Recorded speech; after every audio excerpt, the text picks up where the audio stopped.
अब तक आपने 2G घोटाला सुना होगा, कॉमनवेल्थ घोटाला सुना होगा, चारा घोटाला सुना होगा, नकली खाने पीने वाला घोटाला, दवा घोटाला, ये सब सुना होगा। लेकिन आज हम बात करने जा रहे हैं रेस्क्यू घोटाले की।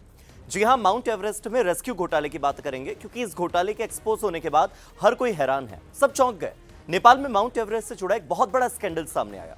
काठमांडू पोस्ट की रिपोर्ट के मुताबिक कुछ शेरपा और ट्रैकिंग से जुड़े लोग मिलकर खाने में बेकिंग सोडा या एक खास तरह की दवा मिलाकर पर्यटकों को बीमार करते हैं, फिर महंगे हेलीकॉप्टर रेस्क्यू के लिए मजबूर करके करोड़ों का बीमा घोटाला करते हैं। क्रोनोलॉजी समझिए आसान भाषा में।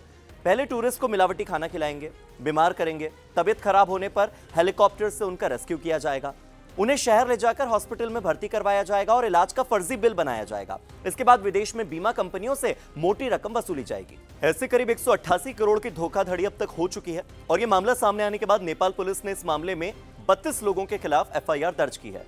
इसमें ट्रैकिंग कंपनी के मालिक, हेलीकॉप्टर ऑपरेटर और हॉस्पिटल से जुड़े हुए लोग शामिल हैं। असल में नेपाल के पहाड़ी इलाकों में हेलीकॉप्टर से रेस्क्यू कई बार जान बचाने के लिए एक जरूरी तरीका होता है। ऑक्सीजन की कमी होती है, मौसम खराब हो सकता है, इसलिए बीमार या फिर फंसे हुए ट्रैकर को जल्दी से काठमांडू पहुंचना और पहुंचाना दोनों जरूरी होता है। इसी सिस्टम का गलत फायदा उठाया जा रहा था। जब पर्यटक सोडा वाला खाना खाते, बीमार पड़ जाते, उन्हें महंगे हेलीकॉप्टर से रेस्क्यू कराने के लिए दबाव बनाया जाता। इसके बाद फर्जी मेडिकल रिपोर्ट बनाई जाती, फ्लाइट दस्तावेज बनाकर इंटरनेशनल बीमा कंपनियों से जमकर पैसा वसूलते। Nepal charter service, Everest experience and assistance और माउंटेन रेस्क्यू जैसी कंपनियां इसमें मुख्य रूप से शामिल रहीं। रेस्क्यू के दौरान एक ही हेलीकॉप्टर में कई लोगों को बैठाया जाता, लेकिन हर व्यक्ति के नाम से अलग अलग पूरा बिल बीमा कंपनी को भेजते, जैसे हर किसी के लिए अलग फ्लाइट हो। $4000 की उड़ान को सीधे $12000 का क्लेम बना दिया। इसके लिए फर्जी फ्लाइट के रिकॉर्ड भी तैयार किए जाते थे। हॉस्पिटल में नकली कागज भी बनते थे। सीनियर डॉक्टर के डिजिटल सिग्नेचर का इस्तेमाल किया जाता था और फेक रिपोर्ट बनती थी, और वो डॉक्टर तो उस केस में शामिल तक नहीं होते थे। कई बार डॉक्टरों को खुद नहीं पता होता था कि उनके नाम के कागज बन गए।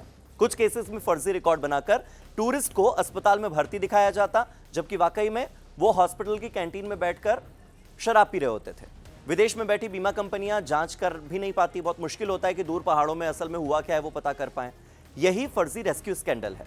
2018 में भी ऐसा हुआ था, जब सरकार ने जांच करवाई और 700 पेज की रिपोर्ट बनाकर सुधारों का ऐलान किया। 2019 में इस पर एक लंबी जांच रिपोर्ट प्रकाशित हो चुकी है। इसके बाद सरकार ने नियम बदले, बिचौलियों को हटाया और टूर ऑपरेटर को जिम्मेदार बनाया। लेकिन पिछले साल जब नेपाल पुलिस की सेंट्रल इन्वेस्टिगेशन ब्यूरो ने जांच को फिर से शुरू किया, तो पता चला कि स्कैंडल तो रुका ही नहीं, ये तो और बढ़ गया। जब अपराध पर कोई एक्शन नहीं होता है तो अपराध बढ़ता है, और यही वजह है कि बीमा घोटाला फैलता गया। नेपाल में पर्यटन से 10 लाख से ज्यादा लोगों की रोजी रोटी चलती है। हाल ही के समय में बढ़ते घोटालों के कारण कई ऐसी अंतर्राष्ट्रीय बीमा कंपनियां हैं जिन्होंने नेपाल में ट्रैकिंग करने वाले टूरिस्ट का बीमा कवर करना बंद कर दिया है।